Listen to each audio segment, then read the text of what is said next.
Di ang word, guys. Phrase. Ay, phrase pala is nakaigit ka. Nakaigit ka. Familiar, no? Isa ka na. Sige. Ano man, supportive? Nakaigit ka? Ako, mag-usa na ako mag-ako. Ay! Nakaigit ka? Sa grade 1. Ikaw.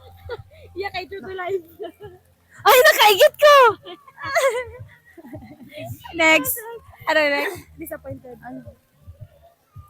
Nakaigit ka? Ay, nakaigit ka?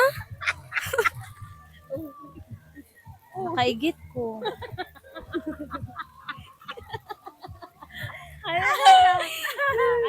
Sige. Nakaigit ka? Nakaigit ka? Nakaigit ko? Ang sakit na lang. Sarcastic. Nakaigit ka? Okay. Nakaigit ka? Kayo. Nakaigit ka? Ay, nakaigit ko. Isa man good. Hindi naman ginakaigit. Nakaigit ko.